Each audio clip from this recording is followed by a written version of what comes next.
Bienvenue dans le Club des Hommes en Noir, une émission mensuelle proposée par le journal L'Homme Nouveau, une émission de réflexion et une émission également de débat à propos de sujets d'actualité dans une perspective évidemment catholique. Chaque mois, vous retrouvez ainsi une équipe de prêtres et un laïc, unis non seulement par leur foi, mais aussi par leur habillement où domine la couleur noire, mais des hommes qui peuvent aussi diverger sur l'analyse qu'ils ont des situations concrètes. Alors en ce mois de décembre, nous retrouvons, l'équipe historique du Club des Hommes en Noir, et je m'empresse de saluer tout de suite l'abbé Claude Barthes, l'abbé Grégoire Sellier, l'abbé Guillaume de Tanoirne, et comme j'ai l'habitude de le dire, le laïc de l'étape, notre ami Daniel Amiche. Alors comme d'habitude, là aussi, comme chaque mois, 3 parties vont scander cette émission.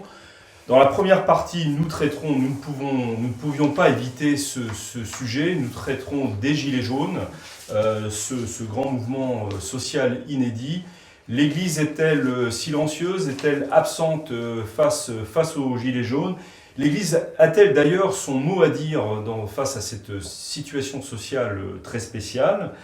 Nous reviendrons ensuite, hélas, sur la terrible question des abus sexuels dans l'Église catholique, après la décision que beaucoup ont trouvée surprenante du pape François de demander aux évêques américains de reporter leur vote, leur décision et l'action qu'ils comptaient mettre en place pour lutter contre ce fléau dans l'Église américaine qui est très largement, très profondément touchée par les abus sexuels. Nous en profiterons également pour revenir sur la décision des évêques de France du mois dernier de mettre en place une commission indépendante sur le sujet. Et enfin, comme chaque émission, nous aurons notre question doctrinale. Et cette question doctrinale, paradoxalement, elle portera sur un mot qu'on entend beaucoup ces derniers temps, ces dernières années. Ce mot, c'est le mot pastoral. Qu'est-ce que ça veut dire finalement ? À force de l'entendre, à force de le voir utilisé, j'avoue qu'on a tous un peu perdu le sens de ce terme. Et sans nul doute, les prêtres qui sont ici présents pourront nous éclairer sur ce sujet. Alors, je vous rappelle aussi que vous pouvez suivre cette émission soit à travers 3 vidéos thématiques indépendantes les unes des autres, qui vous permettront de choisir le thème qui vous intéresse le plus, soit de le suivre sur une seule vidéo qui vous propose toute l'émission dans son entier. Je vous invite également à ne pas hésiter à aller voir les émissions précédentes, car au-delà des aspects factuels qui nous ont réunis et qui ont permis à nos invités de discuter, elles contiennent souvent des avis qui peuvent nourrir votre propre réflexion sur des choses assez importantes. Enfin, je ne le dirai jamais assez, une telle émission demande non seulement du temps en réalisation et en montage, et j'en profite pour saluer celui qui est derrière les caméras et surtout celui qui, juste après l'enregistrement de l'émission, va réaliser le montage au don de Cacré. Nous avons aussi besoin de matériel, nous avons besoin d'argent pour améliorer cette émission.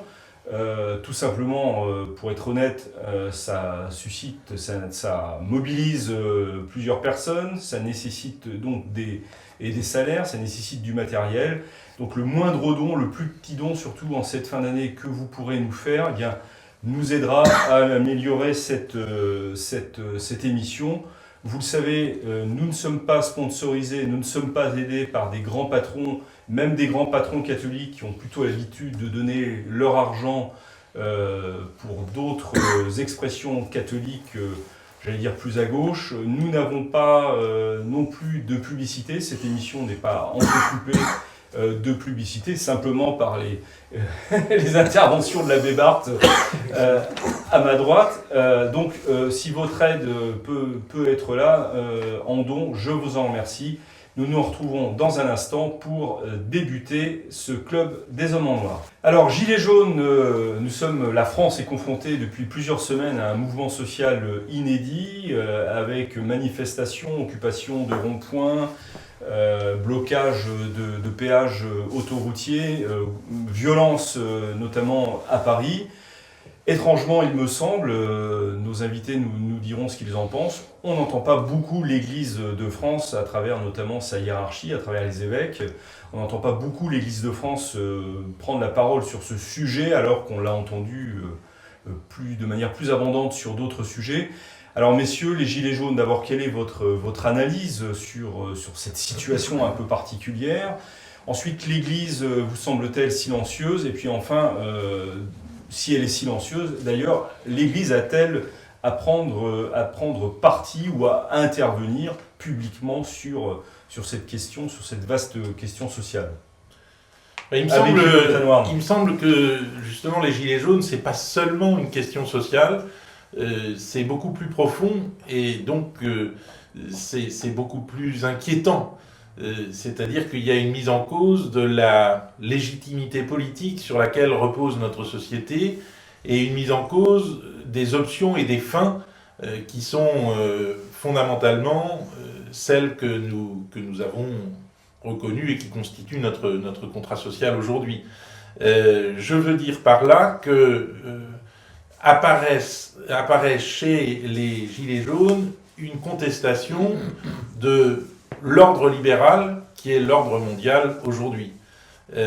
Cette contestation de l'ordre libéral, elle se fait d'une manière spontanée, elle n'est pas forcément très consciente d'elle-même chez tous les Gilets jaunes. Je ne suis pas en train de les idéologiser malgré eux, mais ils se rendent compte qu'ils payent de plus en plus de taxes et qu'ils ont de moins en moins de prestations.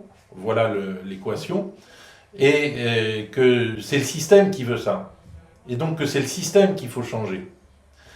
Et alors, le mot système, il l'utilise. Moi, je dirais, c'est le problème du libéralisme poussé au bout. Et le drame, c'est que l'Église avait les éléments d'une analyse du libéralisme avec, je ne sais pas, au hasard, l'encyclique Libertas de Léon XIII, ou d'autres, enfin tout un magistère de l'Église traditionnelle qui condamne le libéralisme et qui voit où le libéralisme peut nous mener. C'est que cette liberté absolue nous mène forcément à la liberté de quelques-uns et à l'esclavage du plus grand nombre. Et puis surtout, cette liberté absolue, elle a un culte, c'est celui du veau d'or. Donc on ne peut pas, en tant que chrétien, je pense, être libéral. On est bien entendu pour les libertés, mais il est très difficile d'être libéral. J'en veux pour preuve un poème de Michel Houellebecq, qui est consacré à Léon XIII, et consacré à la critique du libéralisme par Léon XIII. Vous savez que les poèmes de Michel Houellebecq sont peu communs. Il existe au milieu du temps la possibilité d'une île.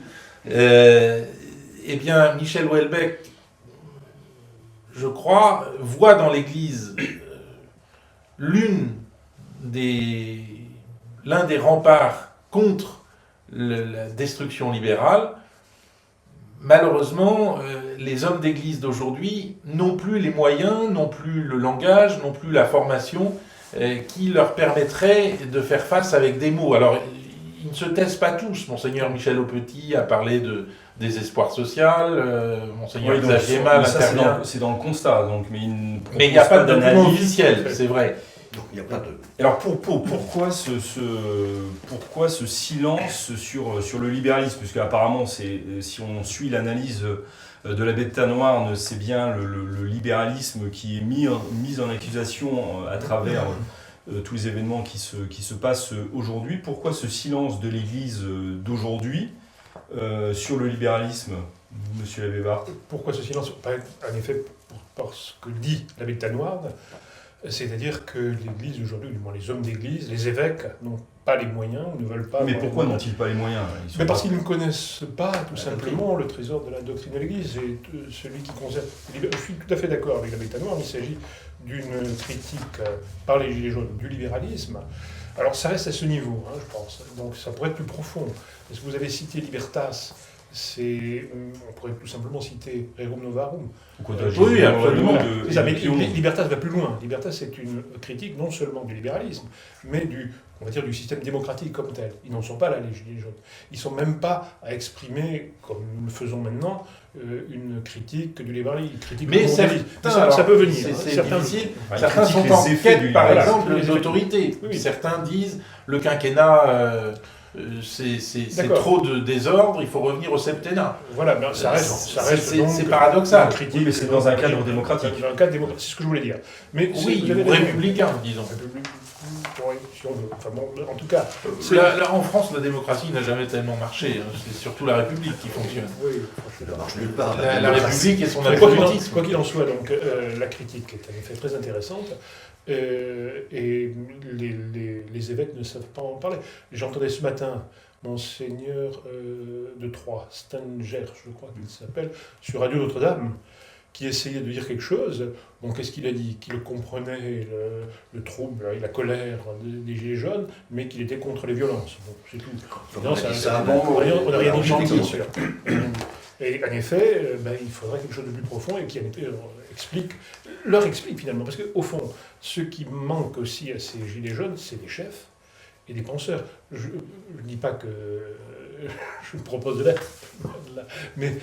on va vous voir sur les ronds-points, ça va être extraordinaire. Non, moi, mon supérieur l'a fait, mais moi, je m'abstiens de mettre un gilet jaune. J'ai déjà un gilet noir qui est suffisamment signifiant comme ça. Je veux dire par là c'est du spontanéisme, ce qui est tout de même un peu contraire à l'ordre naturel. Il conviendrait qu'ils aillent chercher des chefs.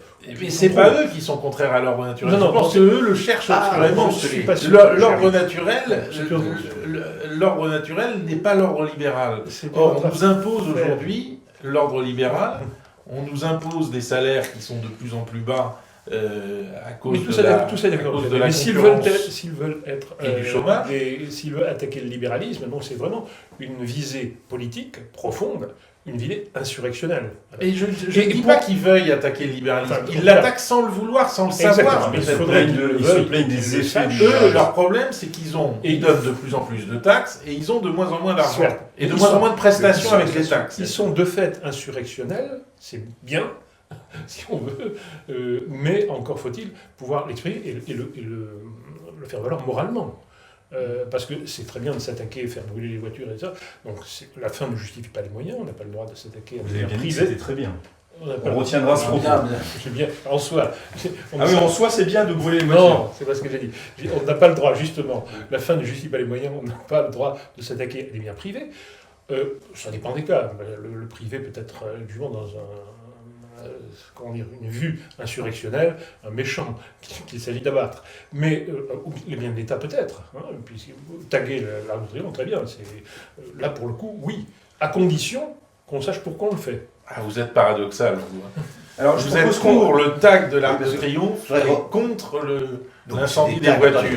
Non, il était un peu pour l'incendie des voitures. L'Arc de Triomphe n'a rien de sacré. Daniel Amiche. Sauf la dalle la dépouille du soldat inconnu, à laquelle nous devons tous évidemment le respect que l'histoire nous impose d'avoir. Pour le reste, franchement, on verra. Alors justement, ce qui est très beau, c'est des noms de génocidaires, de Vendéens frappés sur la pierre de cet Arc de Triomphe. Excusez-moi, franchement, ça n'est rien de secret. Par contre, le pillage, ça, je trouve ça absolument ridicule. Bien. Alors, revenons un peu sur nos évêques quand même, parce que nous les avons connus.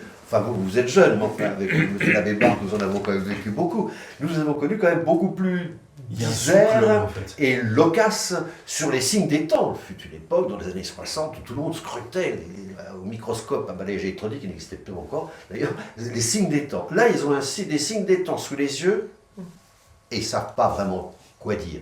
Certains parlent. Il y en a qui sont pas très loquaces. Par exemple, un qui n'est pas méchant du tout, Monseigneur Xavier Mal, c'est une bonne personne. L'évêque de Gap. Voilà, mais c'est une bonne personne. affectionné à la forme extraordinaire, enfin, qui n'est pas contre, enfin, qui est une bonne personne, bon, et qui se montre toujours habillé sur ses sites officiels, sur son compte Twitter, il est la petite calotte et puis son fileté. Mais surtout, il a souci de parler au monde à travers. Alors, son compte là, Twitter. pour l'instant, il n'a pas parlé encore beaucoup aux Gilets jaunes, vous voyez, parce que le 1er décembre, il fait un tweet, il dit « Certains demandent aux évêques une parole sur les Gilets jaunes. Mais que dire d'intelligent et d'inspiré ?» Bon, voilà, donc vraiment, il est sec. Là, Ça, c'est une preuve d'humilité. Ouais, c'est bien, mais c'est bien. Moi, j'ai dit que ça. C'est aussi un constat d'impuissance. Alors, il y en a d'autres. Il y a aussi des gens qui parlent plus vite que leur ombre, c'est pas quoi dire. C'est pas nul. Alors, le porte-parole de la commission des évêques, conférence des évêques de France, Monseigneur Ribado-Dumas, donc a dit qu'on fait un machin absolument de peu d'intérêt, je veux dire, c'était sur RCF. Pour dire que peut-être que le comité permanent du comité central, du bureau politique de la conférence allait faire peut-être un texte le mois prochain, dans quelques semaines à venir. Nous verrons bien qu'est-ce qu'ils vont écrire. Alors d'autres se sont quand même un peu exprimés, hein. Il y en a quand même quelques-uns qui se sont exprimés. Alors il y en a deux quand même que je retiens pour nos amis téléspectateurs, c'est assez rigolo quand même. Alors vous avez Monseigneur Jean-Luc Brunin, qui est évêque du Havre. Ah, ça doit être bien. Ville du Premier ministre, d'ailleurs. Un bon port normand qui entend le rester. Bon voilà, oui, c'est la ville du Premier ministre, j'espère qu'il va y retourner bientôt. Et puis il y a le Monseigneur Denis Moutel, qui est breton, lui, qui est évêque de Saint-Brieuc, et très gai. Alors c'est très intéressant parce que, bon, ils disent, voir que pour l'un, que la fracture sociale, on constate qu'elle c'est comme qu'elle prospère, qu'elle s'approfondit. Puis l'autre, évidemment, comprend très bien l'exaspération. Voilà. Mais attention, il ne faut pas de violence, surtout. Le ciel ne se conquiert pas par violence. Voilà. Mais alors, c'est très intéressant, et ça va encore beaucoup plus loin, si je puis dire, déjà que l'abomination du libéralisme, que l'abbé Talloire dénonçait tout à l'heure dans la bouche de nos évêques d'aujourd'hui. Les deux, c'est curieux, c'est bizarre. Les deux disent, bon, alors, c'est bien tout ça, oui, la pauvreté, tout ça, avec des chiffres et tout. Monseigneur Brunin, j'ai des chiffres qui sont effrayants. Il y a 3 millions de personnes qui n'ont pas d'emploi en France, c'est vrai. Bon, voilà. Puis il y a 9 millions de personnes qui vivent sous le seuil de pauvreté. C'est aussi vrai. 9 millions de personnes. Alors, on comprend l'exaspération quand même de certains. Mais alors, ils comprennent tout ça. Alors, ils disent des choses qui ne sont pas fausses. C'est vrai qu'on manque de corps intermédiaires en France. C'est vrai, c'est tout à fait vrai. On a un système, c'est le système démocratique qui interdit précisément les corps intermédiaires. Mais alors les deux, ça c'est curieux. Alors, Monseigneur Brunin dit, voilà, parce que ce qui est important aussi, c'est la transition écologique.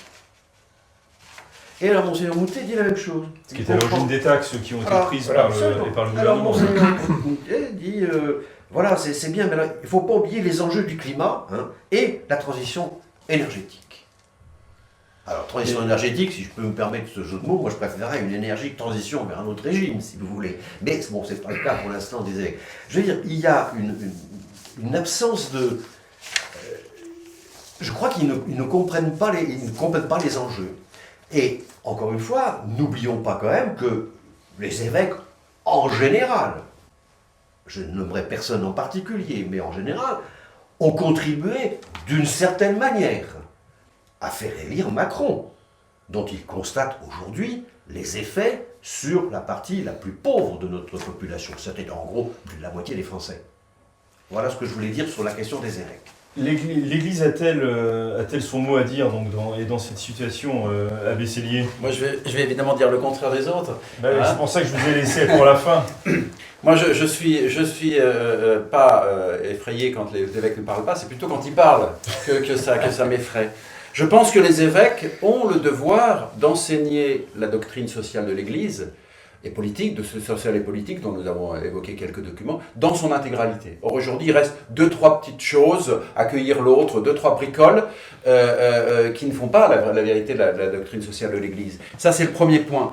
Mais en revanche, l'application, la mise en œuvre, c'est affaire de choix politiques, c'est-à-dire de la vertu de prudence qui revient aux politiques. Ce ne sont pas, les ecclésiastiques n'ont pas compétence pour déterminer la façon de faire. Ils doivent enseigner d'une façon générale et former une conscience politique chrétienne avec une vraie doctrine, mais non pas dire voilà comme ça qu'il faut faire. Parce qu'en général, ils se contentent de bons mots. Il faudrait être gentil, il faudrait que personne ne casse tout. Bon, on est d'accord. Et je dirais, l'expérience historique des évêques de France, je ne parle pas des épiscopats d'autres pays, en Allemagne par exemple, ça a été différent au cours de l'histoire, c'est quand même des évêques qui ont soutenu à fond avec des documents scandaleux le Premier Empire, la Restauration, le Second Empire, le gouvernement du maréchal Pétain, et aujourd'hui ils soutiennent le système. Ils soutiennent le système européen, etc., écologique, etc. Et là-dedans, ils n'ont pas de compétences. Ils disent des bourdes et des sottises. Donc, ils devraient vraiment enseigner la doctrine dans son intégralité pour former des consciences, pour former des hommes politiques, que ce soit les citoyens ou que ce soit les dirigeants. Et ensuite, dans un cas comme ça, évidemment, s'ils ont l'occasion, appeler plutôt à la paix civile, s'ils peuvent, mais pas dire « faudrait faire comme ci, faudrait faire comme ça », alors que dans la réalité, il y a des choix politiques, des vrais choix politiques. J'augmente les taxes, je baisse les taxes, c'est un choix politique, de prudence politique. Qu'est-ce que l'évêque, qui est dans son évêché, où il gère peu de choses, qu'est-ce qu'il a à dire réellement sur ce sujet vraiment politique, qui relève de la prudence politique, et qui effectivement, il y a eu un choix, par exemple des citoyens, de prendre Macron plutôt que son adversaire, et Macron avait un programme qu'il applique. Donc voilà, je dirais, c'est une application d'un programme que, comme a dit notre camarade, ils ont quand même soutenu au moment de l'élection. Implicitement, en douce. Implicitement.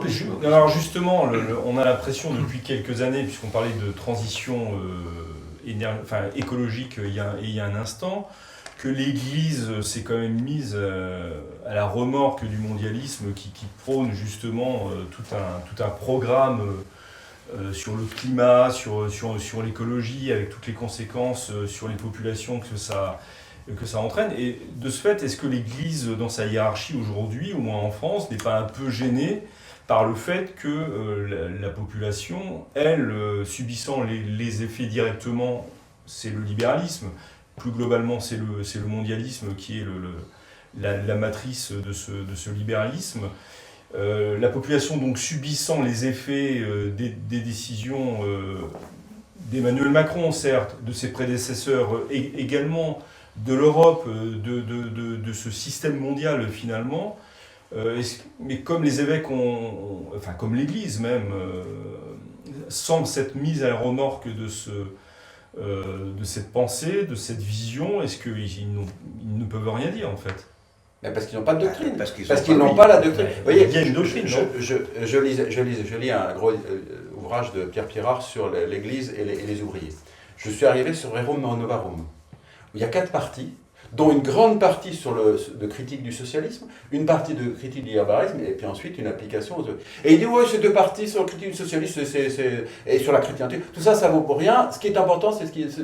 Donc, on évacue une grande partie de la doctrine catholique sur la vie politique et sociale, et après, on n'a plus rien. Donc effectivement, on suit le mouvement parce que c'est des institutions puissantes qui disent qu'il y a le réchauffement climatique, ou qui disent qu'il faut ouvrir les frontières, etc.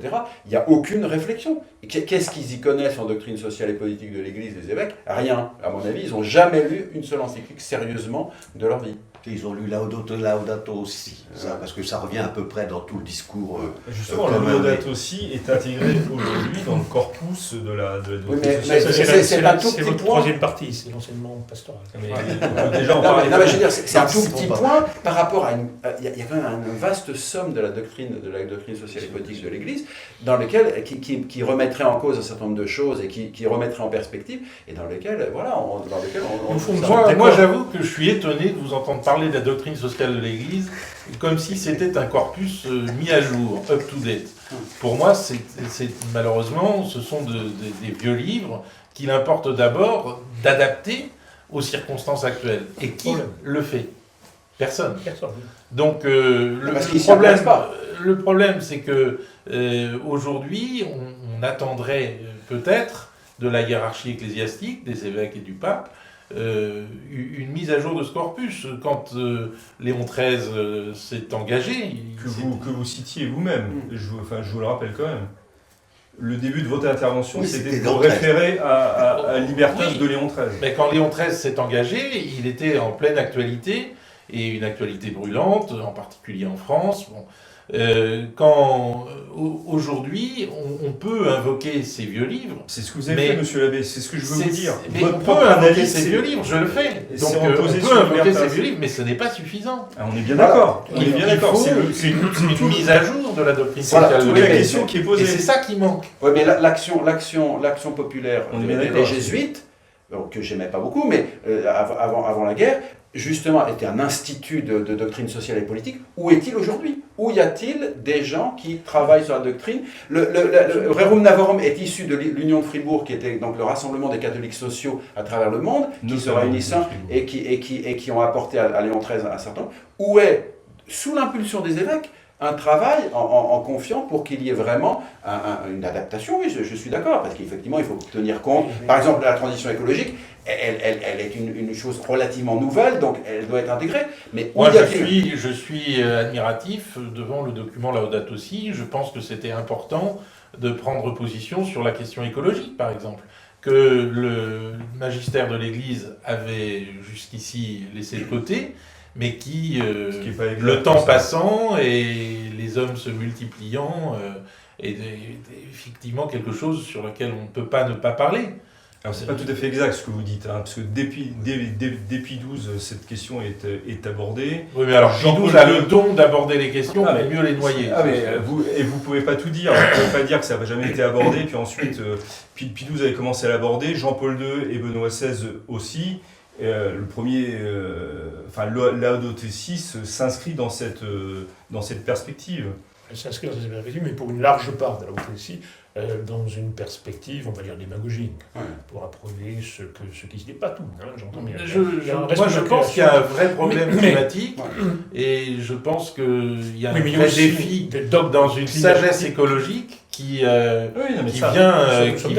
de la foi dans le Dieu créateur du monde. Voilà, mais il y a aussi des dogmes climatiques aujourd'hui qui remplacent pas seulement climatiques, un certain nombre de dogmes, notamment le dogme de la mondialisation et bien d'autres, qui remplacent les dogmes de l'Église catholique et auxquels malheureusement, à cause de cette perméabilité du corps épiscopal, surtout jusqu'à son sommet, aux choses de la démocratie, fait que ces dogmes-là sont intégrés. Alors, la mondialisation, Pie XII en a parlé, puisqu'il parle du bien commun mondial, Pie XII. Oui, certes. Est-ce qu'il en a parlé en bien?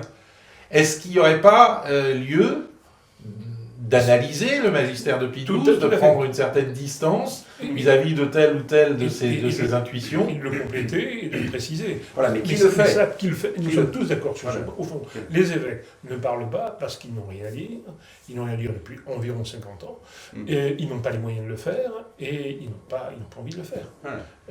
Alors, c'est presque de la balissade que nous émettons là. Non, en effet, ils ne parlent pas parce qu'ils n'ont rien à dire. Je pense qu'une communication sur les ravages nécessaire du libéralisme serait excellente, bien sûr. Serait possible, voilà, peut-être même au niveau de Rome aujourd'hui. Mais ils sont pour, c'est ça le problème. Oui, voilà, vous parlez, c'est un vœu pieux, il faut le faire, bien sûr, mais qui est lui aussi très subversif, cette fois-ci à l'intérieur de l'Église, et non pas comme les Gilets jaunes à l'intérieur de l'État. Dire qu'il faut que l'Église condamne le libéralisme. C'est formidable, vous avez tout à fait raison, je suis d'accord, nous sommes tous d'accord. Mais parce que dans la réalité, n'ayant plus ces bases doctrinales de la doctrine sociale et politique, même qu'il doit être mis à jour, etc. Qui doit être mis à jour et qui doit être adapté parce que la vie politique, ça avance et il y a des nouveautés qui apparaissent à travers les évolutions, comme vous dites, démographiques, économiques, etc. Mais en réalité, ils sont impuissants et en fait, ils sont dans le système, ils soutiennent le système. Alors, ils veulent le corriger à la marge, ils sont contre les gens qui sont pauvres. 9 millions de pauvres, etc. Ils sont contre les gens qui sont pauvres. On est tous contre les gens contre la pauvreté. Moi, je suis tout contre, personnellement. On est tous d'accord, mais en fait, les causes, comme dit Bossuet, Dieu se rit des gens qui condamnent les conséquences des causes qu'ils admettent. En réalité, c'est le système qui produit cette pauvreté, vous l'avez dit, c'est le système qui accroît les taxes et qui fait baisser les prestations. Et en fait, ils ne condamnent pas le système parce qu'ils n'ont pas de système de remplacement, parce qu'ils n'ont pas de connaissances. Mais Léon XIII lui-même, et d'une manière générale, le magistère antéconciliaire lui-même, n'est-il pas en partie responsable, non pas dans ce qu'il dit, mais dans ce qu'il ne dit pas. Libertas, c'est un document magnifique, qui condamne en effet le système démocratique de manière absolue. Là, je sens qu'on va dire des choses importantes. Voilà. Mais quand vous arrivez aux conséquences que donne Léon XIII, c'est presque rien. il vous explique qu'il faut, grosso modo, faire de l'entrisme, se faire élire député, il dit pas ça comme ça, c'est à peu près ça. Or, c'est ça, finalement, c'est que du... Moi, je dirais, le drame en France, c'est l'ENA, et l'énarchie, mais le drame dans l'Église, c'est l'école des nonces. C'est-à-dire Si que on veut... l'élite ecclésiastique est une élite de diplomates, depuis, mais pas depuis le Concile, depuis un siècle. Oui, c'est ça, mais ce que je veux dire, c'est que donc, ce magistère n'est pas allé depuis Benoît XV. N'est pas allé jusqu'au bout, et du coup, les mais... évêques ont fait ce que vous avez dit qu'ils ont fait, voilà. Ils ont approuvé successivement tous les régimes, etc. Avec des mandements qui sont sur Oui, bon, on va pas remonter à Clovis. Je propose qu'on termine sur ce sujet, ne prenez pas coutume avec... Oui, non, juste, c'est ce qu'on dit tout cela est vrai, c'est un point qui est très important, qu'on aura l'occasion sans doute de développer, avec les thématiques qui sont assez riches sur ces questions-là, mais ils sont démocrates, il faut dire les choses comme elles sont, et même ils veulent en rajouter. Alors la critique que fait Brunin justement, c'est de dire, Monseigneur Brunin, pardon, c'est de dire, certes il y a la démocratie représentative en France, c'est très bien, hein, mais il faudrait rajouter une démocratie participative, ce qui veut dire, je ne sais pas ce que ça veut dire exactement. Je ne sais pas, enfin c'est dire entre la peste et le choléra, on va faire un virus des deux, parce que comme ça va être beaucoup moins. Bon, tant qu'on en restera à ces billevesés, parce que c'est l'air du temps, tant qu'ils respireront l'air du temps, ils recracheront l'air du temps. Ils ne feront pas autre chose quand ils recrachent quelque chose. Voilà. Merci Daniel Amiche. Donc constat d'impuissance et de manque de formation, et puis de manque d'adaptation de la doctrine face aux événements du temps présent, pour reprendre une terminologie un peu ancienne. Nous achevons sur ces mots donc la première partie de ce club des hommes en noir, et nous nous retrouvons dans quelques instants pour parler d'un autre sujet assez terrible, celui des abus sexuels au sein de l'Église catholique.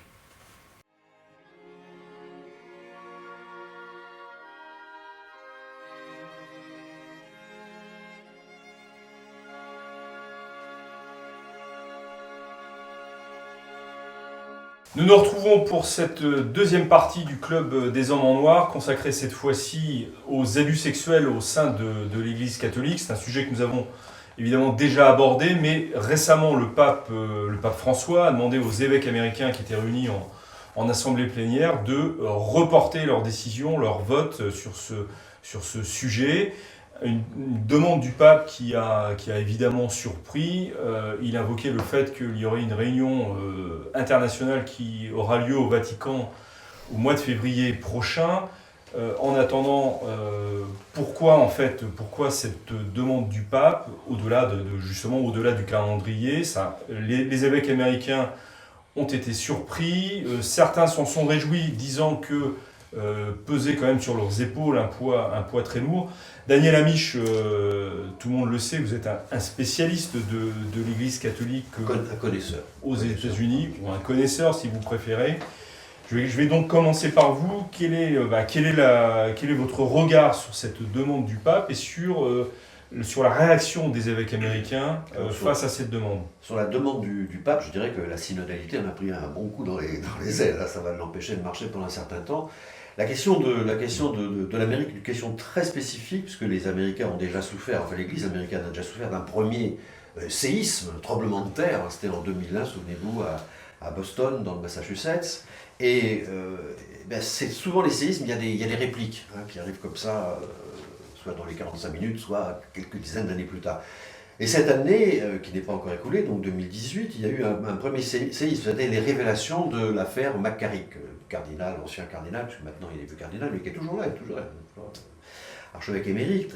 Cette abominable affaire d'abus sexuels sur des jeunes gens qu'il a commise depuis. Bon, ça a été une secousse terrible. Cette secousse terrible a été amplifiée peu de temps après, parce que la révélation remonte fin juin, début juillet, mais enfin, tout le monde le savait, c'était secret de polichinelle. Bon, voilà. Mais ça a été rendu public. Il y a eu un deuxième coup, qui a suivi ce premier coup, ça a été le rapport du grand jury de Pennsylvanie, du procureur de Pennsylvanie. Bon, j'en ai dit beaucoup de choses, je crois qu'on a fait déjà une vidéo. Oui, on a déjà parlé, donc si vous pouvez aller au fait, c'est-à-dire à la demande du pape. Ensuite, il y a eu il y a eu le témoignage de Monseigneur Vigano aussi, le 25 août, qui a Donc, rajouté. on a également parlé, on en a déjà parlé. A énormément ébranlé les évêques américains qui ont demandé une audience auprès du pape et qui ont préparé de leur côté, en tout cas les instances dirigeantes de la conférence des évêques américains, des projets. Comment régler ce problème quand ce sont des évêques qui commettent des abus sur des mineurs ou sur des personnes sur lesquelles ils ont autorité. Comment? Voilà, c'était ça le thème. La rencontre avec le pape, la première rencontre avec le pape d'une délégation de la conférence des évêques américains a eu lieu le 13 septembre, c'est-à-dire un mois après la demande officielle du cardinal DiNardo, qui est le président de la conférence. Donc le président, le vice-président et le secrétaire général de la conférence sont venus, et donc on demandait au pape, la première chose qu'ils ont demandé au pape, c'était qu'il envoie une visite apostolique dans tous les diocèses des États-Unis. Le pape a refusé. Ensuite, ils ont dit, nous allons travailler, à notre session d'automne, nous allons travailler sur un document visant à proposer des remèdes à cette situation, sur les abus sexuels commis sur des jeunes, sur des adultes, par les évêques, etc. Le pape leur a dit, vous devriez ne pas tenir cette assemblée plénière, plutôt faites une récollection spirituelle pendant 2-3 jours. Ils sont rentrés un peu claudiquants chez eux, parce qu'ils n'avaient pas du tout cette intention-là. Et puis, donc ils ont ouvert c'était le 12 novembre, ils ouvrent à Baltimore, donc, qui est le berceau du catholicisme américain, premier évêché, 1789. Donc ils ont ouvert leur conférence avec les textes tout préparés. Les linéaments tout préparés, c'était soumis à la discussion, puis ensuite on vote. Et le matin de l'ouverture des travaux, arrive le nonce apostolique, chargé d'un message spécial du préfet de la congrégation des évêques, cher Ouellet, n'est-ce pas, qui, au nom du pape, demandait aux évêques de ne pas discuter et de ne rien voter sur ces questions-là, puisqu'il y aurait, au début février, une réunion des présidents de toutes les conférences épiscopales du monde pour traiter de la question de la pédophilie dans l'Église. Alors merci Daniel de ce rappel des faits, mais ce que je vous demandais très précisément, c'est votre analyse. Qu'est-ce que vous pensez de cette demande du pape aux évêques américains de surseoir? C'est difficile. Moi, je ne suis pas dans la tête du pape. Enfin, je m'aperçois maintenant, il vient de faire un discours là en disant que l'homosexualité n'était pas compatible avec le sacerdoce, enfin, etc. Il vient encore de dire ça, mais c'est pas le discours qu'on entendait jusqu'à présent à Rome et au Vatican, quoi. Je ne comprends pas pourquoi interdire à des évêques de réfléchir ils se sont donné des moyens, dès la crise de 2001, ils se sont donné des moyens pour enrayer, et ils ont enrayé, c'est vrai qu'ils ont enrayé. Alors, parmi les raisons invoquées, il a été dit qu'il y a 1 ou 2 points, je cite là, qui exigent une clarification au regard du droit canonique. Oui, c'est vrai, parce qu'il voulait, si vous voulez, alors c'est toujours pareil. Après, je donne la parole c'est tout à fait juste, parce qu'il voulait, question de droit canonique, il voulait que la commission chargée d'étudier ces questions, ce problème, ne soit pas issu de la conférence des évêques américains, mais que ce soit quelque chose d'indépendant, géré par des laïcs compétents. Bon, c'est ce qu'on veut faire aussi en France, nous y viendrons tout à l'heure, c'est la même chose. Bon, voilà. Et le Saint-Siège a estimé que ces problèmes relevaient du droit canon de l'Église et que ça pouvait entraîner des confusions de genre et de responsabilité. Donc c'est une des raisons pour laquelle le pape a refusé, et les évêques ont aussi accepté. Beaucoup sont rentrés chez eux, dans leur diocèse, extrêmement apeurés. La raison canonique est toujours la meilleure. Faire appel au droit, c'est effectivement ne pas trouver de répondant en face. Mais je crois vraiment que ce n'est pas le sujet, le droit canon, en l'occurrence. Le sujet est politique. Le sujet, c'est un rapport de force entre la gauche et la droite dans l'Église, parce que si en France, la gauche et la droite, ça n'existe plus beaucoup, dans l'Église, ça existe toujours. C'est vrai que l'Église est très conservatrice. Donc il y a ce rapport des forces. Comment est-ce qu'on peut le désigner, ce rapport de force? Moi, je trouve que c'est intéressant de faire appel à ce que disait le pape François lui-même à Monseigneur Vigano, et ce que Monseigneur Vigano a repris dans son fameux rapport. Alors ça, c'est du sans filtre, hein, c'est du direct. Le pape dit à Vigano, il ne faut pas faire de politique. Parce que les évêques de droite, ils sont tous idéologue, bon, les évêques de gauche, ils lèvent les bras au ciel, ils sont tous homosexuels. Donc, si on commence... C'est un partage des tâches. Si on commence à mettre en cause, à travers la question de la pédophilie, des réseaux homosexuels qui seraient mouillés, pour certains, dans ces questions pédophiles, on va essentiellement taper à gauche. Or, la gauche, c'est pas le pape François. Je suis convaincu que le pape François n'est pas un pape de gauche, quoi que vous en pensiez. Enfin, c'est un autre débat, un autre sujet. Mais le pape François s'est très clairement appuyé sur la gauche de l'Église. Il a besoin de la gauche. Donc, il ne voudrait pas que les évêques américains, pour le bon motif qui est la lutte contre la pédophilie, fassent un certain nombre d'exemples qui soient systématiquement des exemples à gauche et qui viennent affaiblir, au fond, le grand dessein pontifical de François, de cette ouverture du christianisme, qui a besoin de la gauche pour s'exprimer, qui a besoin du cardinal Casper et de quelques grands théoriciens ou théologiens, comme dit le pape, et qui a besoin aussi sur le terrain de gens qui relaient les ouvertures du pape. C'est le cas aux États-Unis, puisque il y avait 2 évêques qui étaient au courant qu'il y avait cette oukase qui allait tomber de Rome à l'ouverture de la session d'automne de la conférence des évêques américains. C'était le cardinal Wurm, qui est maintenant émérite, parce que le successeur de McCarrick. Absolument, qui à Washington. Archevêque de Washington, mais maintenant il est émérite. On attend toujours la nomination, mais il s'occupe toujours de l'administration du diocèse. Et le cardinal Cupich, Blaise Cupich, qui est donc le cardinal archevêque de Chicago. Et ces 2-là étaient au courant, ils avaient même préparé, Cupich avait préparé un contre, pour pas gâcher la réunion, un contre-projet patati. Et qu'est-ce qui se trouve? C'est qui le pape a nommé dans la toute petite troïka, ou je sais pas où, qui va gérer l'affaire de la conférence mondiale des présidents de conférences épiscopales sur l'affaire de la pédophilie dans l'Église? Cupich. Est-ce que pour reprendre votre terminologie, ça veut dire que les évêques américains seraient des évêques plutôt de droite, à qui on demanderait de ne pas justement... Il me semble que le catholicisme américain a réputation, de l'extérieur, je ne suis pas un spécialiste comme Daniel Amiche, mais a réputation d'être foncièrement conservateur. Pas entièrement. Mais c'est vrai que les pontificats de Jean-Paul II, surtout dans la deuxième partie du pontificat, et le pontificat de Benoît XVI ont été des pourvoyeurs de, disons, on va appeler ça d'évêques orthodoxes, avec des petits guillemets. Bon. Mais il y a toujours eu une gauche, elle est très, très importante. Et le nom Lugano a aidé tout le monde. Et puis, alors, il y a quand même aussi l'insularité américaine, c'est-à-dire que l'Amérique est un grand pays. On parle des États-Unis. Les États-Unis est un grand pays. Make America Great Again.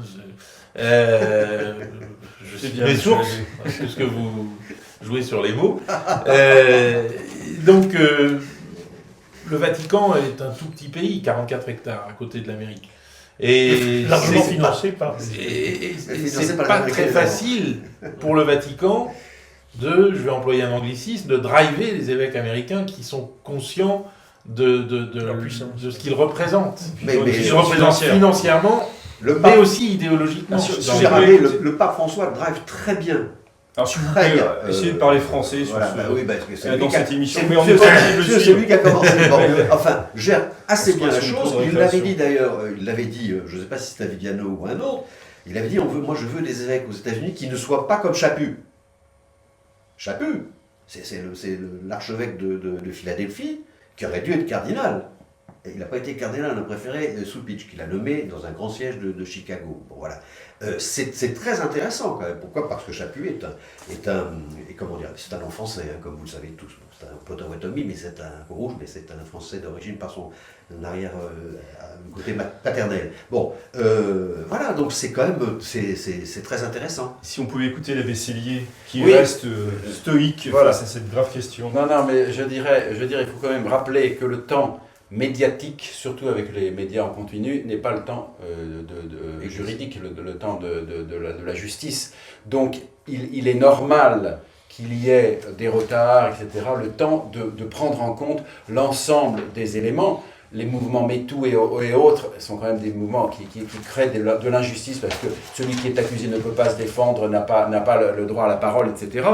Et donc, je comprends que le siège apostolique veille à la justice et, en l'occurrence, s'il s'agit de condamner des évêques, cela relève du siège apostolique. Ça ne peut pas relever d'une commission épiscopale locale, encore moins d'une commission de laïcs. Ça, c'est complètement contraire à l'ordre dans l'Église. Il ne s'agissait pas de ça. Là, il s'agissait de les mettre en document. Pour précisément... Oui, mais là, confier un truc pour mettre en accusation des évêques, etc.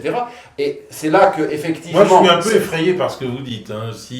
Si on ne peut plus faire le ménage chez soi, c'est au siège apostolique. L'institution va crouler. C'est au siège apostolique de le non, faire. il ne faut pas tout centraliser. Non, il ne s'agit pas de centraliser. Il est évident que les évêques ont... Laissez-vous parler les uns les autres, s'il vous plaît. Non, mais il est évident que les évêques ont à répondre face aux faits graves de pédophilie qui ont eu lieu. Et en Pennsylvanie, c'est caricatural. Enfin, c'est effrayant. Voilà.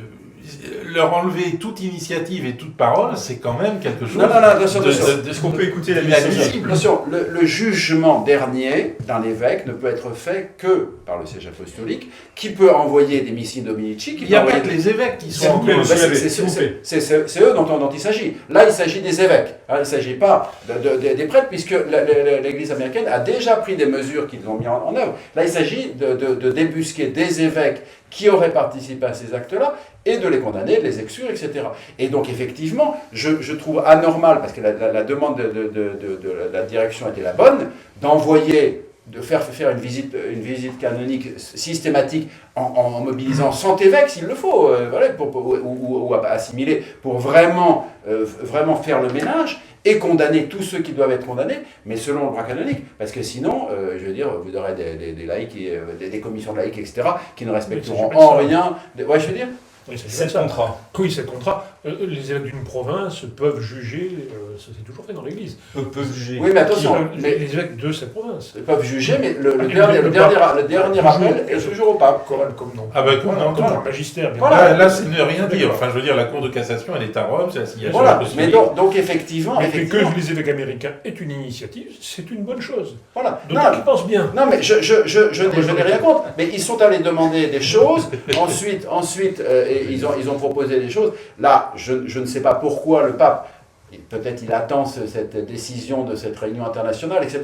Mais vous voyez que la fraternité Saint-Pédis, je ne peux pas me retenir, aime quand même beaucoup le pape François. Et elle a raison, parce qu'elle lui doit beaucoup. C'est votre côté fraternité Saint-Pédis.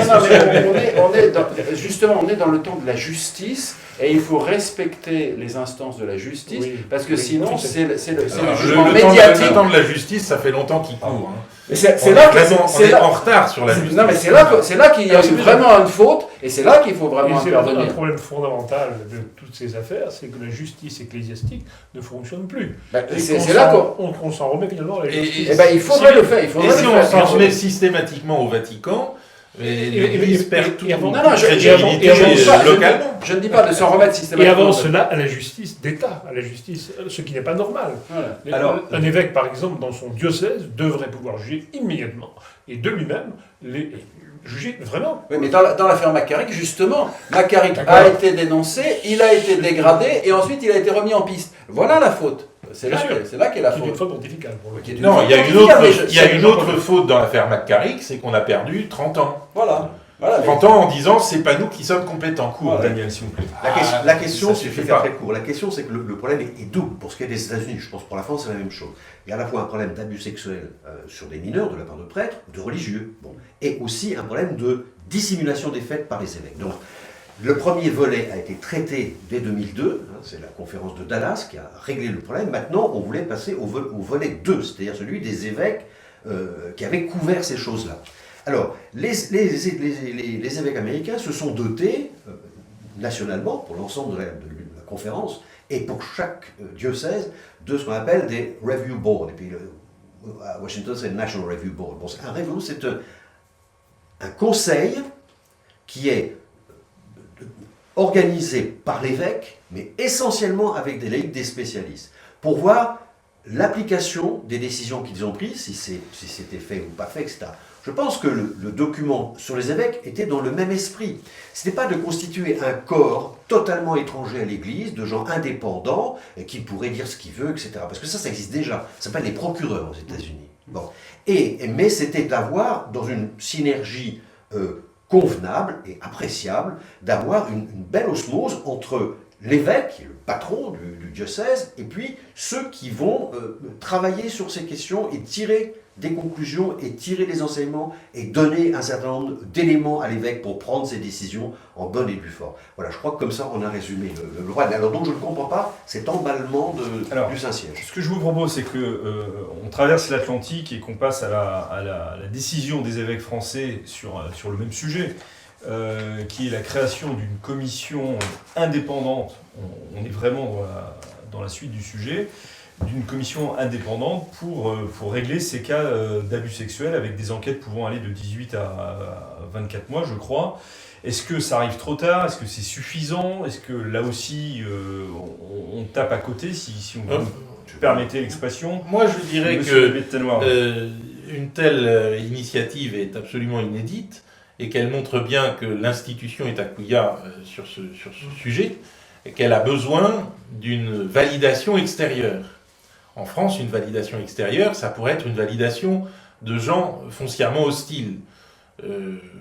Des maçons antichrétiens, Bon. Là, on a choisi un homme, et moi je trouve qu'on limite la casse assez habilement, Jean-Marc Sauvé, qui est donc l'ancien vice-président du Conseil d'État, si je ne m'abuse, c'est ça, oui. qui est aussi président de la Fondation Apprenti d'Auteuil, donc qui est un homme un peu du sérail. Il a essayé même d'être jésuite pendant 2 ans. C'est le seul, à ma connaissance, qui est passé 2 fois le concours de l'ENA, qui est passé 2 fois le concours de l'ENA et qui l'a eu les 2 fois. Parce que la première fois, après avoir brillamment réussi le concours de l'ENA, il est rentré chez les jésuites. Et puis, il en est sorti, donc il a repassé le concours, il l'a eu de nouveau. C'est un libéral, c'est un homme... Alors, entendons-nous sur le mot libéral en France, parce que ça peut aussi tromper. C'est un libéral, certes, mais c'est aussi un homme de gauche. C'est un libéral au sens où il fait droit aux individus. On l'a vu dans la question du Burkini. Oui, d'accord. Oui, mais par exemple, sur l'affaire Vincent Lambert, il faisait partie des mauvais votants, me semble-t-il, au Conseil d'État, puisqu'il était tout à fait pour qu'on arrête toute alimentation, toute hydratation de Vincent Lambert, quand même. Oui, alors, pour compléter quand même votre description de son parcours, c'est un ancien secrétaire général du gouvernement de 4 premiers ministres. Il a été très proche du gouvernement Mauroy.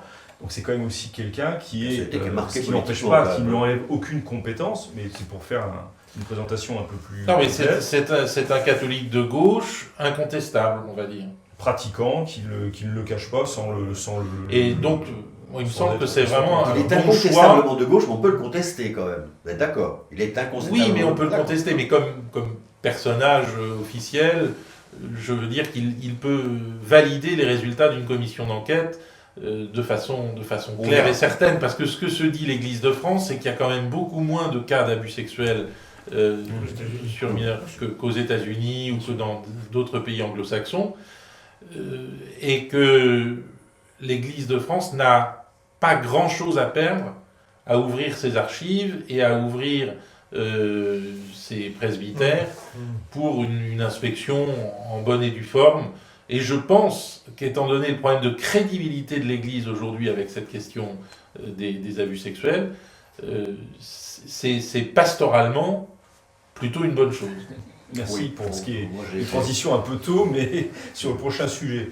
Moi je me méfie toujours un petit peu de ces hautes autorités indépendantes, qui est quand même C'est l'indépendance qui vous gêne ou la haute autorité? le côté je me décharge de ma responsabilité, parce qu'il y a la responsabilité s'il y a ces faits, et je pense qu'ils existent, et c'est à la responsabilité de l'Église de France de faire le ménage. Alors, ça peut être un instrument à tel ou tel moment, mais je veux dire, je donne tout à une autorité indépendante et après, je n'ai plus rien à faire, c'est un petit peu de la lâcheté. Et le gouvernement multiplie systématiquement ce genre de choses. Je fais une haute autorité, donc tout ira bien. Je ne dis pas que ça ne puisse pas être un instrument, mais s'il y a un problème, il est à prendre à bras le corps et à s'en occuper sérieusement, parce que c'est de la responsabilité des chefs de faire le ménage, tout simplement. S'il y a des problèmes, il faut faire le ménage.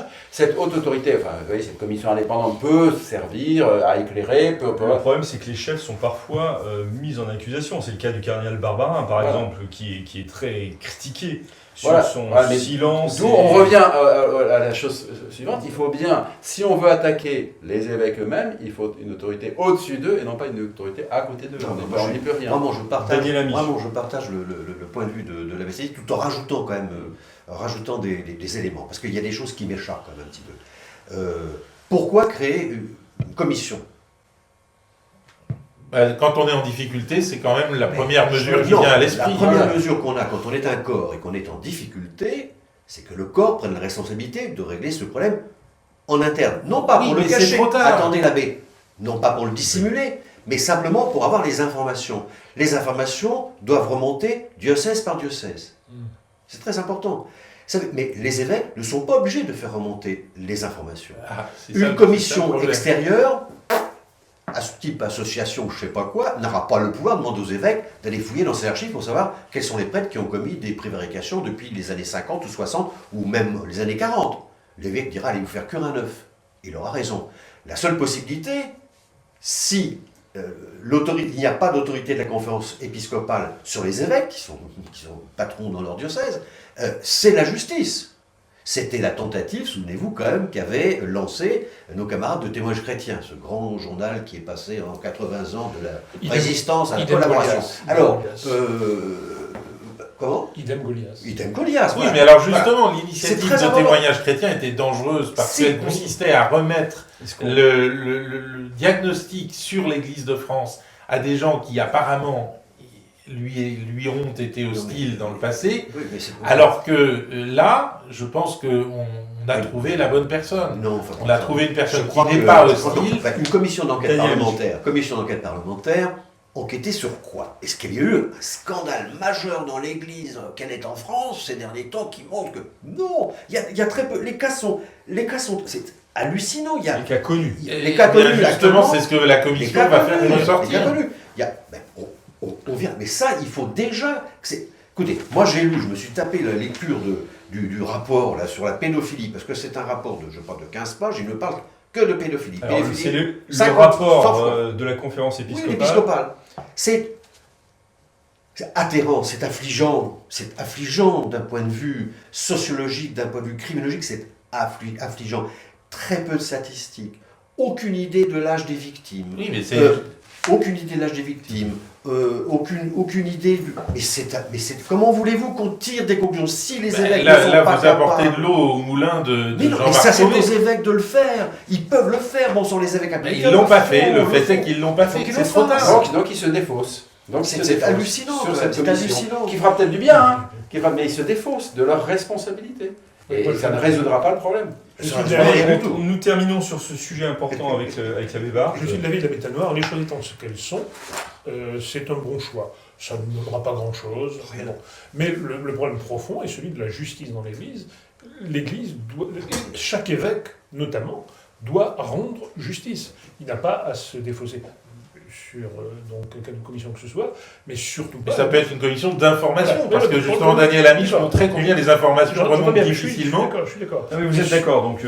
Mais surtout, il n'a pas à se défausser sur la justice civile. C'est lui qui devrait mener l'enquête, c'est lui qui devrait condamner.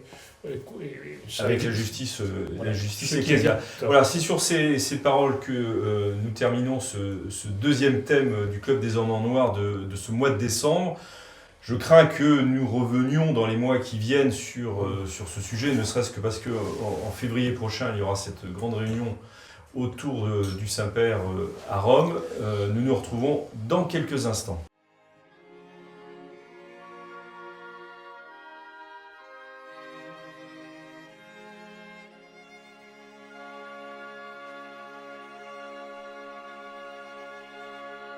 Troisième partie de ce club des hommes en noir, nous traitons cette fois-ci donc de notre question doctrinale et justement les sourires affleurent sur les visages de mes invités. Nous allons parler cette fois-ci d'un mot qui est très employé non pas simplement ces derniers temps, mais depuis plusieurs années, c'est le mot pastoral qui a un sens dans l'Église. Mais on se demande aujourd'hui si ce terme employé à peu près tout azimut n'a pas évolué dans sa signification, dans sa portée, et ce qu'il veut dire exactement. Alors Daniel Amiche, vous n'êtes pas prêtre, vous, non. Même si vous êtes au sein d'un club majoritairement formé de prêtres, vous êtes laïque, donc vous êtes visé par la pastorale, si je puis dire. Je ne savais pas que j'étais visé par la pastorale. Voilà, je crois qu'il y a de la pastorale pour tout le monde d'ailleurs. Alors, qu'est-ce que c'est selon vous qui est un fidèle laïque de cette Église catholique ? Ce que je crains, c'est que ce mot, comme vous le disiez dans votre petit mot de présentation, cher Philippe Maxence, c'est que ce mot est utilisé un peu à toutes les sauces, mais c'est vrai qu'il n'est pas... C'est pas quelque chose de cette année, c'est pas une nouveauté de ces 10 dernières années, ça a toujours existé, la pastorale. La question, c'est que si on se mettait à faire des statistiques sur les occurrences du mot pastoral dans le discours ecclésiastique sur les 100 dernières années, par exemple, on s'apercevrait que c'est un mot qui a beaucoup monté en inflation, si je puis dire, une inflation terrible, là, comme dans les pays sous-développés, à 1000%, 2000%. Bien. Si... J'ai le sentiment, mais c'est plutôt nos amis prêtres qui vont pouvoir dire cela, que le mot pastoral est volontairement ou de manière insidieuse opposé au mot doctrinal. Il y a la doctrine et puis le pastoral, doctrinal, ça, et que c'est un mot valise où on met un peu n'importe quoi. Alors il y a la pastorale pour tout, il y a la pastorale pour les migrants, pour les ouvriers, pour les ouvriers mineurs, pour les chaudronniers, pour les tourneurs, pour les ajusteurs, enfin les pastorales pour tout le monde. Voilà. Alors c'est très intéressant, mais moi je suis là, ça m'étonne, ça me fait sourire parfois, le mot pastoral, quand j'entends le mot pastoral dans la bouche d'un Je sors mon revolver. Non, je souris. Je dis, tiens, ça va pas être très intéressant ce qu'il va raconter. Et puis, des fois je me trompe pas, des fois je me trompe, mais souvent je me trompe pas. Donc je suis vraiment pendu aux lèvres de nos amis des autres hommes en noir pour en savoir un peu plus sur la pastorale. Alors l'abbé Cellier, justement, c'est un thème que vous avez dû étudier, ça En soi, la pastorale, c'est l'application des principes du christianisme, donc de la doctrine, du doctrinal, au flot de la vie, aux situations concrètes. On rentre dans les situations concrètes à la lumière des principes du christianisme. Et donc c'est quelque chose de...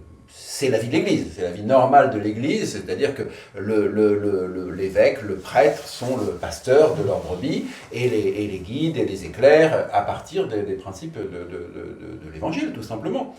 Mais disons-le, puisque ce concile s'est proclamé pastoral. Ce concile, c'est le concile Vatican II.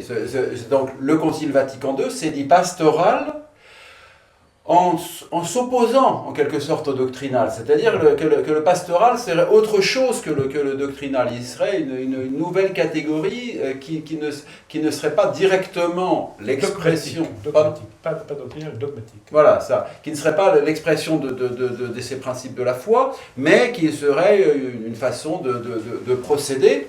Or, comme toute action doit être éclairée par des principes, si on met de côté les véritables principes, ce sont d'autres principes qui arrivent et qui ont fait que ce pastoral qui était opposé, contre-distingué du doctrinal ou du dogmatique, s'est trouvé recevoir des affluents qui ne sont pas ceux des principes de l'Évangile. Et c'est là le grand problème. En soi, la pastorale est une chose normale que nous pratiquons tous les jours, à tous les instants. C'est notre vie de prêtre, etc., ou d'évêque, ou de pape, etc. Mais éclairée par les principes de l'Évangile. Mais si on dit non, mets ça de côté parce que, attention, en disant tout a été très bien défini, donc on n'a plus besoin de s'en occuper parce que c'est le discours d'ouverture du pape Jean XXIII au concile qui dit la doctrine est très bien définie, donc maintenant on va faire de la pastorale comme si elle n'était pas l'expression naturelle et quotidienne s'adaptant aux circonstances nouvelles, des évolutions techniques, humaines, migratoires, démographiques, etc. À ce moment-là, forcément, vont rentrer d'autres principes, parce que l'homme ne peut pas vivre sans certains principes. C'est une analyse que vous partagez avec Guillaume de Tannouarn ? Moi, je suis frappé par le fait que... Qui est du bon pasteur. Ceux qui parlent de pastoral sont ceux qui n'en font pas. Plus on en parle, moins on en fait, si vous voulez. Parce que la pastorale, l'abbé Cellier le soulignait, c'est quelque chose de naturel dans le christianisme. On peut même rapprocher la pastorale de ce que le pape Grégoire le Grand appelait l'art des arts, la conduite des âmes. la conduite des âmes, c'est le pasteur, le bon pasteur qui conduit son troupeau, qui le mène vers les verts pâturages, psaume 23, etc. Donc tout ça est absolument chrétien. Maintenant, aujourd'hui, la pastorale signifie un peu autre chose, et je voudrais me référer à quelques pages du Père Chenu, qui était quand même un grand théologien, disant que la pastorale, c'est l'idée que la pratique est pour une mesure source de doctrine. Je le cite. La pratique est pour une mesure source de doctrine. Alors ça réfère à autre chose dans l'histoire de la philosophie, ça réfère à la praxis, c'est-à-dire à l'idée marxienne de praxis. La vérité ne naît pas des principes, la vérité ne naît pas d'un enseignement, la vérité naît de la manière dont on agit. Et finalement, c'est l'action qui devient source de doctrine, comme le disait le Père Chenu lui-même, de façon très, très surprenante. On sait que le Père Chenu était fasciné par Marx. Donc tout ça n'est pas un hasard. Mais c'est l'un des inspirateurs du concile, le Père Chenu. Alors le Père Chenu n'était pas expert au concile. Je pense que l'abbé Barthes le dira mieux que moi. Il était un peu marginalisé, il était expert d'un évêque... d'un évêque noir, marginal lui-même. Mais son œuvre avait suffisamment influencé nombre de pères son conciliaires. œuvre est celle du Père Congar, qui est assez proche sur certains points, pas peut-être celui de la filiation pour le marxisme, mais en tout cas... Alors moi ce que me disait l'ancien éditeur des deux, c'est que le Père Congar était un travailleur, et le Père Chenu était une sorte de génie. Un amateur, oui. Rien de génie, ça. Alors, revenons quand même au pastoral. J'ai essayé de faire un lien, justement. Est-ce que c'est vraiment, comme le dit l'abbé Sellier, on est au cœur de Vatican II, là, avec cette interprétation que vous venez d'amplifier de ce qu'est la pastorale aujourd'hui? Non, je pense qu'on est dans toutes les défaillances de l'après-concile. Mais est-ce que le concile donne un sens précis au mot pastoral? Là, je pense qu'il faut recourir à l'abbé Barthes pour le savoir. Alors si même l'abbé Thénoir recours à l'abbé Barthes, me voilà obligé de me tourner vers vous. Oui, alors, en vous demandant de parler assez fort. Je suis d'accord avec ce qui a été dit. D'abord, évidemment, la pastorale, c'est l'Église, c'est la vie de l'Église. Je suis le bon pasteur. Pas nécessairement d'ailleurs une application de la doctrine de l'Évangile à la pratique. Tout est pastoral, y compris la doctrine de l'Évangile. Y compris cette émission. Y compris cette émission, si on veut, oui. Nous sommes tous des pasteurs dans cette ligne-là. Mais il y a ensuite le fait du concile, qui en effet s'est voulu pastoral. D'où on entre dans autre chose. Que veut dire ce pastoral du concile? Le père Lanzetta, autrefois des franciscains immaculés, a fait une thèse en américain, qui est difficilement accessible, mais il a fait un résumé pour un colloque du Bon Pasteur cet été, qui est tout à fait intéressante, et dont la petite feuille Resnové a pris une partie dans son numéro 3. Donc il explique que le terme est très difficile, je crois que c'est d'ailleurs le but. Le terme est très difficile à appréhender. On ne sait pas exactement ce qu'est le pastoral, ce qu'a voulu dire le concile en disant qu'il était pastoral. Ceci, le concile a dit « nous faisons un concile pastoral ». Le pape l'a dit en commençant dans son discours. Jean 23, le pape Jean 23. Il l'a redit dans un discours moins connu, qui est le discours au Sacré Collège de la même année de 62. Et ensuite, l'organe doctrinal du concile, la commission doctrinale, a répété à 3 reprises que c'était un concile pastoral, c'est-à-dire non dogmatique, grosso modo, pour régler les choses. Bien que ce soit très discuté, mais au fond, c'est ça. Et si le pastoral n'est que le non dogmatique, il est tout à fait légitime. Oui, certes, mais c'est une doctrine non dogmatique, une doctrine supérieure non dogmatique. Et c'est là qu'il faut cerner le point, du point de vue magistériel, définir ce que veut être ce magistère. Il s'est traduit dans Lumen Gentium, au numéro 25, si j'ai bonne mémoire, où on énumère toutes les catégories du magistère, et on introduit cette nouvelle catégorie qui n'est pas appelée par le concile magistère authentique, mais qui le sera par la suite, défini comme magistère authentique, dans lequel on nous explique qu'il peut y avoir un magistère du pape, ou du pape et des évêques suprêmes, qui qui n'est cependant pas dogmatique. Oui, mais ça, c'est le vieux thème du cardinal Franzelin. Oui, mais, c'est la théologie romaine dans toute sa splendeur au XIXe siècle. Non, mais juste, je voudrais pour les auditeurs leur dire que, par exemple, la condamnation de Galilée, de ce point de vue, est du magistère pastoral. Si on veut, authentique, si on veut. Et c'est pour ça qu'elle est fausse, d'ailleurs. Nous allons laisser finir l'abbé Barthes, et nous interviendra après. Un très bon résumé de la composition de ce magistère authentique, qui est un petit livre du père Augustin Aubry, la Fraternité Saint-Vincent-Ferrier, c'est ça qui est son mémoire de licence en fait, et qui va dans un sens qui n'est pas le mien, hein, mais qui en tout cas définit bien et explique comment la minorité au Concile s'est opposée à cette définition en faisant valoir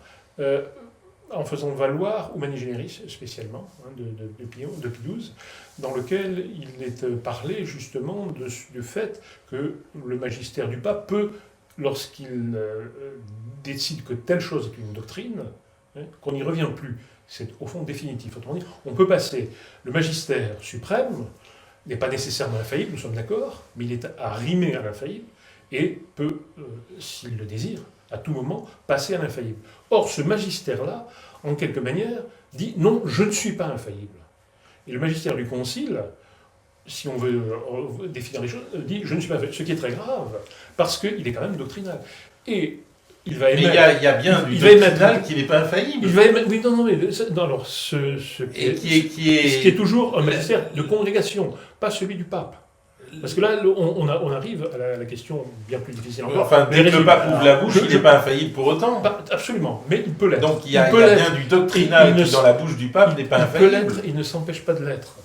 Ce magistère-là, en quelque manière, s'empêche de l'être, et par exemple, va définir des nouveautés doctrinales, ce qui est de l'ordre du dogme, par exemple la liberté religieuse, par exemple les principes de l'autonomie, par exemple les principes de la collégialité, etc., va définir au fond, sans définir. C'est là qu'est la difficulté. Et le problème, c'est exactement le même. Exactement le même. Définir sans définir. Exactement, c'est ce qu'il a voulu. C'est une espèce de magistère, j'oserais dire, si vous me permettez, sous contraception. Il va... la monétisation, c'est la même chose. On dit quelque chose de nouveau, mais attention, hein, on n'a rien dit. Alors, évidemment... Alors, je crains qu'on ait un peu perdu quand même nos c'est du pastoral. Oui, mais j'avais lancé ce sujet en ayant en tête plutôt, effectivement, le fait qu'on parle de pastoral à propos de tout, du tourisme, des gens de la mer, de la pastorale des migrants, effectivement. Manque de chance, vous avez donné la parole. C'est l'abbé de Tanoir qui vous a donné la parole. La définition donnée par l'abbé de Tanoir citant le père Chenu me semblait plus explicative en quelque sorte. Alors je vais donner la définition donnée par le père Congar, dont je crois qu'il est le responsable de ce terme du pastorat dans le Concile. Congar, en 1950, date très importante, le même que d'Humani Generis, donne un livre vrai ou fausse réforme dans laquelle il dit que la vraie réforme, à la différence de celle des protestants, sera une réforme qui ne touchera pas au dogme, mais qui donnera une priorité au pastoral. Voilà. Et c'est cette priorité du pastoral qu'on a dans le Concile et dans toute la suite du Concile jusqu'à aujourd'hui. Donc tout est normal. Où tout était normal. Voilà. Où tout était expliqué. Toute ta question, c'est effectivement... Déjà, il y a un grand principe. Quand on parle de quelque chose, c'est que c'est déjà mort. Hein, ça, c'est un principe. Si on a besoin Je ne parlerai pas de vous. Voilà, non, mais d'expliquer une chose, de le resituer, c'est que déjà, elle ne fonctionne plus correctement. Le pastoral, c'est la vie de l'Église normale. De tous les... Encore une fois, la pastorale des migrants ou du tourisme, il est évident que vous êtes un prêtre sur un endroit où il y a des touristes. Il y a des touristes le dimanche. Vous essayez de vous adresser aussi à eux dans votre sermon pour les accueillir, pour les encourager, pour tenir compte de leurs choses. Est-ce que c'est pas autre chose aujourd'hui, justement, c'est le fait qu'il y ait cette pastorale du tourisme? C'est un bon exemple, ça. Voilà. C'est effectivement une sorte de spécialisation. C'est dans la ligne de l'Action catholique, à mon avis, et j'ai toujours été contre l'Action catholique. Mais l'Action catholique, petit rappel historique. Voilà, qui était une spécialisation dans le sens où il y avait les jeunes travailleurs, il y avait les jeunes étudiants, il y avait ça, c'est très, très spécialisé, alors que la paroisse regroupe tout le monde. La paroisse regroupe tous les chrétiens, tous les baptisés, tous les fidèles. Mais je dirais aujourd'hui, effectivement, on se spécialise parce que parce qu'on considère qu'il faut partir du fait que la personne est un migrant ou un touriste, et non pas du fait que c'est un baptisé qui a besoin de vivre de la vie chrétienne avec des adaptations liées à sa présence. Il va rester 2 semaines dans cette paroisse, donc on ne va pas commencer une série de sermons pendant 3 mois, puisqu'il ne pourra pas les suivre. Mais effectivement, c'est un chrétien, il a besoin de vivre la vie chrétienne, qu'il soit touriste, migrant ou travailleur ou étudiant, avec une adaptation très naturelle, très, très logique, etc. Mais aujourd'hui, on se spécialise parce qu'en fait, l'action catholique, c'était à partir des situations, je fais remonter pour une analyse, etc.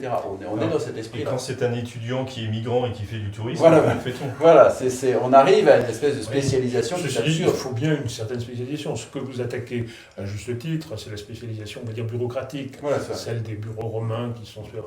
Mais bon, on sait bien que la pastorale des enfants n'est pas exactement la même que celle des adultes. Mais on va naturel. Dans la paroisse un patronage et puis s'occupe aussi des dames patronesses. C'est une vision un peu ancienne quand même. Certes, mais pour dire justement... Antéconciliaire, pour dire... Le monde a bougé là aussi.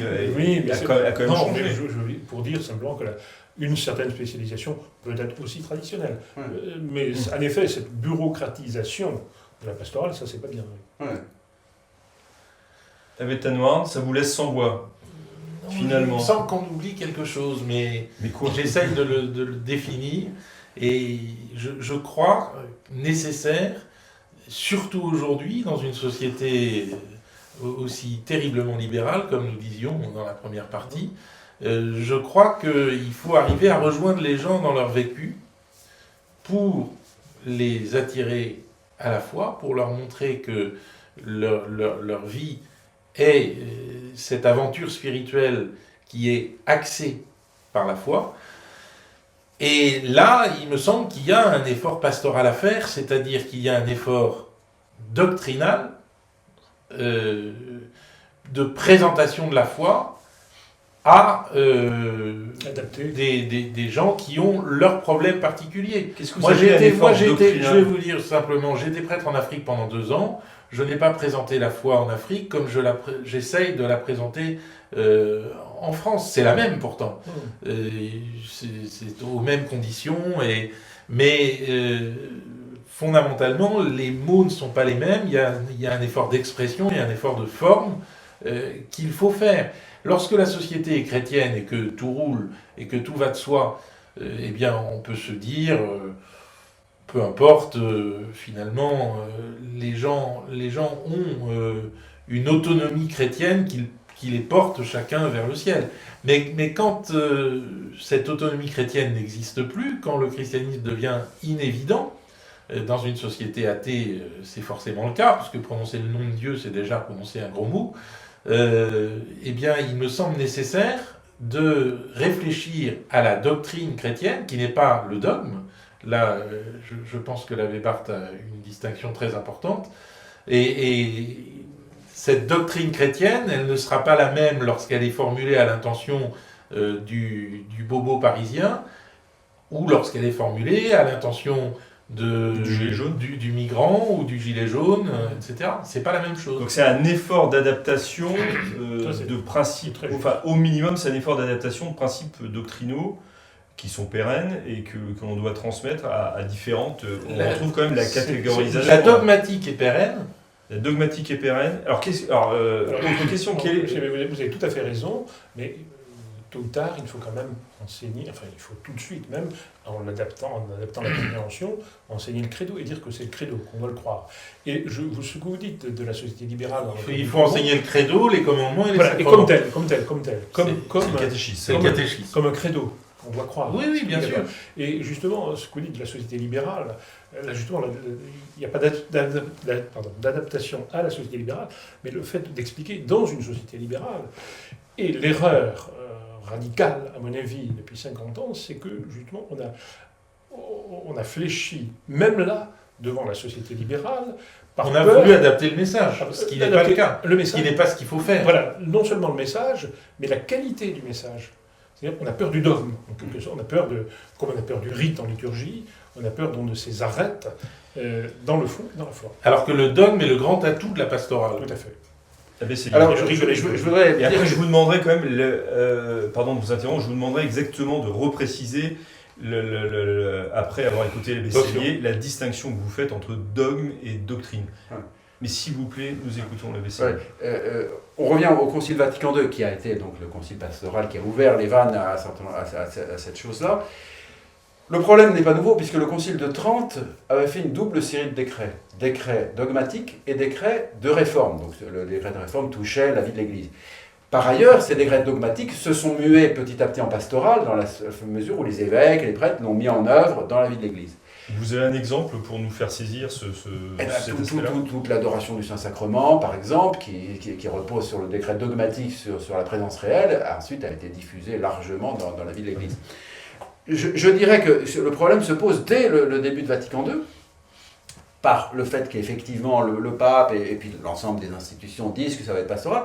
Et, je cite Monseigneur Lefebvre, mais d'autres certainement sont intervenus, est intervenu en 1962 sur cette question du pastoral et de comment dire les choses. Dans une intervention au Concile qu'il fait, dans laquelle il dit, voilà, on ne sait pas ce que veut dire le pastoral, et donc lui il propose, qui était une solution qui était la sienne, mais qu'on pouvait discuter, il propose 2 séries de documents, des documents qu'il appelle scolastiques, c'est-à-dire extrêmement précis, de définition précise de ce qu'on dit, et un document pour le grand public, qui va monnayer, qui va expliquer, qui va prendre des mots plus concrets, pour effectivement que les personnes comprennent. Donc un effort de communication. Voilà, une effort de communication. Donc, effectivement, il ne dit pas qu'il faut faire que du dogmatique, que de quelque chose d'incompréhensible pour le grand public, mais il dit, voilà, il faut garder quand même les arêtes vives du dogme et de la foi, qui doivent être monnayés ensuite au moment opportun et avec les mots qui seront compris, n'est-ce pas? Alors, je ne dis pas que cette solution était forcément géniale, mais en tout cas, on a voulu, dans le Concile et après le Concile, je dirais faire quelque chose qui ne soit pas trop carré, mais en même temps qui donne un peu de doctrine, etc. Et finalement, on arrive à Salmigondi et ça n'a plus ni queue ni tête. Monseigneur Lefebvre, dans le catéchisme qu'il a fait paraître Jésus en Afrique, en 1970, avec son imprimature, adapte l'acte de contrition. L'acte de contrition est long et difficile à apprendre pour les gens qui ne se prennent pas la tête pendant quelques bonnes minutes. Alors l'acte de contrition dans Jésus en Afrique, c'est simple, c'est « Mon Dieu, pardon, je ne veux plus recommencer ». Je vous mets au défi de contester cette formule. Elle est parfaitement juste, elle exprime la contrition, mais elle peut être retenue par le petit gamin du catéchisme qui vient se confesser et qui ne va pas être obligé d'apprendre un long texte. Voilà. Ça, c'est de la pastorale. C'est la pastorale selon Monseigneur Lefebvre dans Jésus en Afrique. C'est un exemple. Je prends cet exemple. Oui, bien sûr. Alors, dogme, doctrine. Le dogme, ça serait infaillible, et la doctrine, c'est plus large. Oui, la doctrine, oui, c'est forcément plus large. Mais mais ce que je nos veux dire, auditeurs, puis on va finir là-dessus, on va dire comprennent. ce que Vatican II a voulu, avec le recul du temps et la précision qu'on connaît, c'est que, non, mais c'est très important, puisque c'est de là que tout parle, sur cela que nous discutons finalement, il a voulu une doctrine qui ne soit pas dogmatique. Oui, mais je vous demande de m'expliquer la différence entre dogme et doctrine. Alors, est-ce que je peux... Doctrina, c'est le verbe docéo, enseigner. La doctrina, c'est l'enseignement. C'est l'enseignement. C'est l'enseignement de celui qui enseigne. Donc, le problème, c'est que vous avez la foi infaillible de l'Église, qui a précisé des dogmes au fur et à mesure de son histoire, c'est-à-dire au fur et à mesure que ces dogmes étaient mis en cause, qui a donc précisé que le Christ est réellement présent dans l'Eucharistie, que ce n'est pas seulement un symbole, etc. Donc ça, ce sont les dogmes. Les dogmes qui nous aident beaucoup. Lorsqu'on n'a plus l'autorité des dogmes, eh bien, le christianisme devient un vague humanisme, avec de moins en moins de mystère et de plus en plus de morale. Bon, c'est pas ce que nous voulons. La morale étant tout de même aussi. D'accord, mais vous voyez ce que je veux dire. Oui, tout à fait. On a une morale humanitaire qui devient comme l'essentiel du christianisme. Aimez-vous les uns les autres. Bon. Quel dogme Laissons terminer la bête noire et puis je vous donne la parole. Et je crois que si on enseigne le dogme purement et simplement, on ne va pas forcément intéresser les personnes auxquelles on s'adresse. Mettre le dogme dans un enseignement, je pense qu'il y a des enseignants qui nous écoutent, qui nous regardent. Un enseignement, c'est quelque chose qui doit, comme disait Racine, plaire et toucher. Ou alors on n'enseigne rien. Un bon prof, c'est quelqu'un qui vous touche, c'est quelqu'un qui vous atteint. Et ben, un bon prêtre, c'est quelqu'un qui est pastoral dans le sens où il sait montrer l'impact des dogmes sur les cœurs. Et ça, c'est très important. Bien sûr, c'est très important. Vous avez tout à fait raison. Mais je me suis peut-être mal expliqué. En tout cas, le terme dogme lui-même est un peu pipé. Il faudrait mieux parler de doctrine, on va dire, infaillible, doctrine définitive.